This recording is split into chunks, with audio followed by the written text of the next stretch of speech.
চালাকির দ্বারা মহৎ কাজ সম্পূর্ণ হয় না, স্বামীজি বলেছিলেন।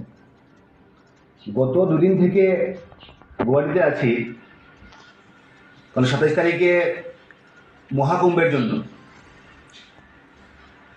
প্রয়াগরাজে রওনা হব এবং 29 তারিখের স্থান অর্থাৎ মৌনী অমাবস্যার সময় সেই স্থানে অংশগ্রহণ করব। তো বিশেষ করে আধ্যাত্মিকতা ও আন্তরিকতা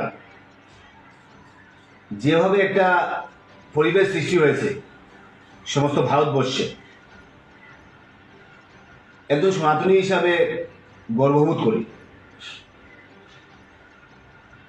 আমরা রামলালার প্রাণ প্রতিষ্ঠা হলো সেই 500 বছর পর, সেটারও সাক্ষী ছিলাম, এবং বর্তমানে 144 বছর পর মহাকুম্ভ অনুষ্ঠিত হচ্ছে, সেখানেও আমরা সাক্ষী। জীবনে হয়তোবা মহাকুম্ভের স্নানে আর অংশগ্রহণ করতে পারবো না, কিন্তু প্রত্যেক সনাতনীরা আমরা সেই মহাকুম্ভতে অংশগ্রহণ করছি।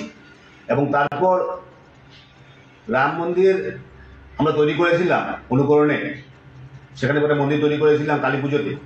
সেখানে যে দান মানুষ রামলালার জন্য বা রামলালার উদ্দেশ্যে দান পাত্রে দান করলেন, সেই টাকা 26,525 টাকা 50 পয়সা, সেই টাকা আমরা রাম মন্দিরের ট্রাস্টে, মানুষের দানের টাকা ট্রাস্টে সেই টাকা দিয়ে আসবো। কারণ মানুষ রামের উদ্দেশ্য অর্থাৎ সেই দান রাম মন্দিরে দান করেছিলেন, সেই টাকাটা দিয়ে আসবো।